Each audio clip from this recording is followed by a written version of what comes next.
Hello बच्चों, आज हम कक्षा 7 विज्ञान में इकाई 4 भौतिक एवं रासायनिक परिवर्तन के क्वेश्चन आंसर को देखेंगे। चलिए आइए देखते हैं। पहला है, सही विकल्प को छांटकर अपनी अभ्यास पुस्तिका में लिखिए। क्या भौतिक परिवर्तनों में पदार्थ के अणुओं में परिवर्तन होता नहीं, इसका बा वाला सही है। निम्नलिखित में से कौन सा रासायनिक परिवर्तन है? बेटा इनमें से रासायनिक परिवर्तन कागज़ का जलना रासायनिक परिवर्तन है। अब आते हैं क्वेश्चन नंबर 2 पर। रिक्त स्थानों की पूर्ति कीजिए। गर्म करने पर लोहे का लाल होना भौतिक परिवर्तन है। कैसा परिवर्तन है? भौतिक परिवर्तन है। भौतिक परिवर्तन में वस्तु के भौतिक गुण बदल जाते हैं। इसमें क्या भरा जाएगा? भौतिक गुण बदल जाते हैं। अब नेक्स्ट पेज पर आते हैं। ग है, बल्ब का जलना भरने के लिए भौतिक परिवर्तन इसमें भरा जाएगा। चीनी गर्म करना रासायनिक परिवर्तन है। ऐसे परिवर्तन जिसमें नए पदार्थ बनते हैं रासायनिक परिवर्तन कहलाते हैं। क्या कहलाते हैं? रासायनिक परिवर्तन। अगला है, निम्नलिखित कथनों में सही कथन के आगे सही तथा गलत के आगे गलत का चिन्ह लगाइए। फल को चाकू से काटने पर चाकू तथा फल के बीच पारस्परिक क्रिया होती है। ये बेटा एकदम सही है, ये सही है। प्रत्येक परिवर्तन के पीछे कोई ना कोई कारण अवश्य होता है। ये भी सही है।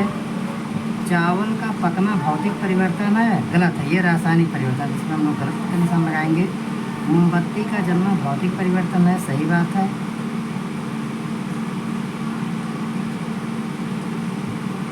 मोमबत्ती का जलना भौतिक परिवर्तन है, गलत है क्योंकि रासायनिक परिवर्तन। कागज़ का जलना रासायनिक परिवर्तन है, हाँ सही है। अब क्वेश्चन नंबर 4, निम्नलिखित प्रक्रमों के अंतर्गत होने वाले परिवर्तनों को भौतिक अथवा रासायनिक परिवर्तन के रूप में वर्गीकृत कीजिए। इसमें दिया गया कोयले का जलना, आप लोग एक साइड में लिख लेंगे रासायनिक परिवर्तन और एक साइड में लिख लेंगे भौतिक परिवर्तन। कोयले का जलना कैसा परिवर्तन है? रासायनिक परिवर्तन लिख लेंगे। एल्युमिनियम के टुकड़े को पीट कर उसको पतला बनाना, ये बेटा भौतिक परिवर्तन है। भोजन का पाचन रासायनिक परिवर्तन है। जल में शक्कर को घोलना, ये भौतिक परिवर्तन है। आप लोग दो पार्ट में कर लेना है, एक साइड में रासायनिक परिवर्तन लिख लेना है, एक साइड में भौतिक परिवर्तन। और जैसा कि मैंने बताया आप लोग उसको अलग अलग करके लिख लेना। अब बेटा क्वेश्चन आंसर हम देखेंगे। क्वेश्चन आंसर मैंने आप लोगों को के लिए कॉपी में लिख रखा है। जैसे क्वेश्चन नंबर 5, इसके आगे ये क्वेश्चन नंबर 5 की जो क्वेश्चन है इसको मैंने यहाँ से लिख रखे हैं। आप लोगों को एक एक करके मैं बताता हुआ चलूँगा। क्वेश्चन नंबर 5 है, निम्नलिखित प्रश्नों के उत्तर दीजिए।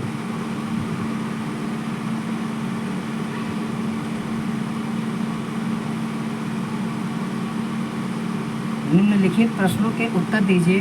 पहला क्वेश्चन है, परिवर्तन कितने प्रकार के होते हैं? तो मैंने आप लोगों को बता रखा है परिवर्तन 2 प्रकार के होते हैं। कौन कौन से बेटा? भौतिक परिवर्तन और दूसरा है रासायनिक परिवर्तन। खा है, कच्चे आम का पकना कौन सा परिवर्तन है तथा क्यों? कच्चे आम का पकना एक रासायनिक परिवर्तन है क्योंकि आम पकने के बाद पुनः कच्चा नहीं हो सकता है। क्योंकि आम पकने के बाद पुनः कच्चा नहीं हो सकता है। ये हो गया इसका आंसर। अब आते हैं क्वेश्चन नंबर ग पे। भौतिक एवं रासायनिक परिवर्तन के अंतर को उदाहरण सहित लिखिए। एक साइड में आप लिखेंगे भौतिक परिवर्तन, एक साइड में आप लिखेंगे रासायनिक परिवर्तन। भौतिक परिवर्तन में पदार्थ का रूप बदल जाता है परंतु कोई नया पदार्थ नहीं बनता है। रासायनिक परिवर्तन में लिखेंगे रासायनिक परिवर्तन में एक या एक से अधिक नया पदार्थ बनता है। फिर दूसरा लिखेंगे भौतिक परिवर्तन में, इस परिवर्तन में पदार्थ की पूर्व स्थिति पुनः पदार्थ प्राप्त की जा सकती है। रासायनिक परिवर्तन में दूसरा लिखेंगे, इस परिवर्तन में सामान्यतया पूर्ण पदार्थ को प्राप्त नहीं किया जा सकता। उदाहरण भी दिया गया है, उदाहरण लिखेंगे।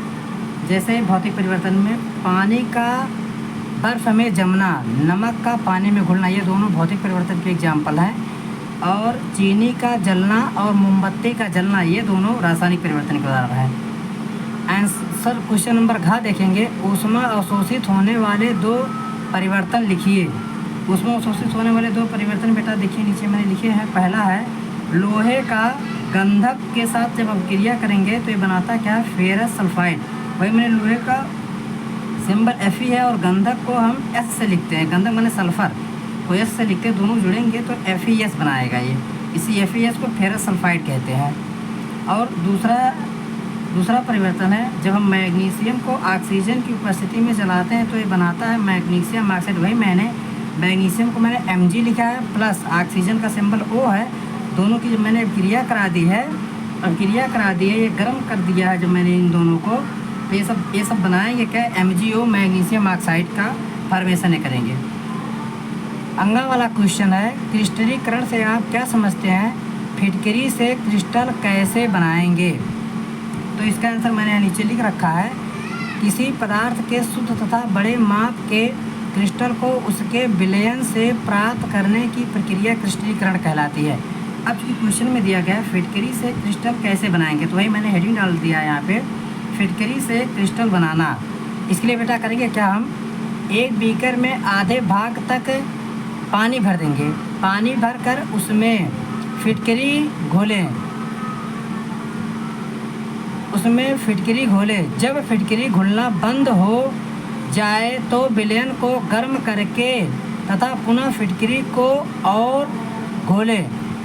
जब गर्म करने के बाद भी फिटकरी का घुलना बंद हो जाए तो विलयन को छान ले। यह फिटकरी का संतृप्त विलयन है। अब इस विलयन में धागे से बांधकर फिटकरी को छोटे टुकड़े को लटकाएं। अब एक सप्ताह बाद रवा धीरे धीरे बड़े कण में परिवर्तित हो जाता है। इसे तोड़कर हम फिटकरी का छोटा रवा पुनः प्राप्त कर सकते हैं। ये हो गया बेटा अंगा वाले का आंसर। अब हम लोग आगे चलते हैं और देखते हैं क्वेश्चन नंबर 6। क्वेश्चन नंबर 6 है, इसमें आप लोगों का क्वेश्चन नंबर 6 है आप लोगों का, आप यह कैसे दिखाएंगे कि दही का जमना एक रासायनिक परिवर्तन है।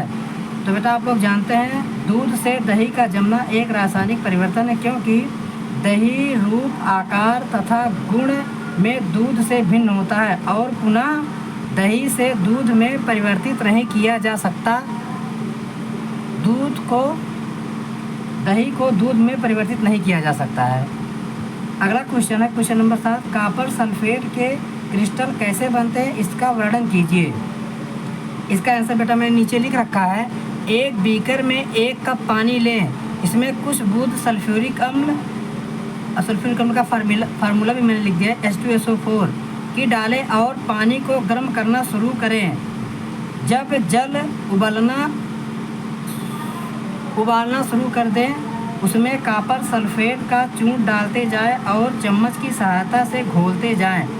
जब घुलना बंद हो जाए तो एक अन्य बीकर में फिल्टर पेपर की सहायता से छान ले तथा बीकर को एक स्थिर स्थान पर रख दे। कुछ दिन बाद आपको कॉपर सल्फेट के क्रिस्टल बीकर की तली में दिखेंगे। ये हो गया बेटा क्वेश्चन नंबर 7 का आंसर। अब हम लोग आ जाते हैं क्वेश्चन नंबर 8 पे। क्वेश्चन नंबर 8 बेटा, जब नींबू के रस में खाने का सोडा मिलाया जाता है तो बुलबुले बनते हैं और गैस निकलती है, यह किस प्रकार का परिवर्तन है, समझाइए। बेटा इसका आंसर है नींबू के रस में उपस्थित सिट्रिक अम्ल। नींबू के रस में क्या पाया जाता है, सिट्रिक अम्ल पाया जाता है और खाने के सोडे से अभिक्रिया करके कार्बन डाइऑक्साइड गैस निकालती है। यह एक रासायनिक परिवर्तन है। ये बेटा आपके शॉर्ट आंसर टाइप के क्वेश्चन और लॉन्ग आंसर टाइप के क्वेश्चन सारे क्वेश्चन यहाँ पे पूरे हो जाते हैं। आप लोग इसको फेयर में अच्छे से बना लीजिएगा।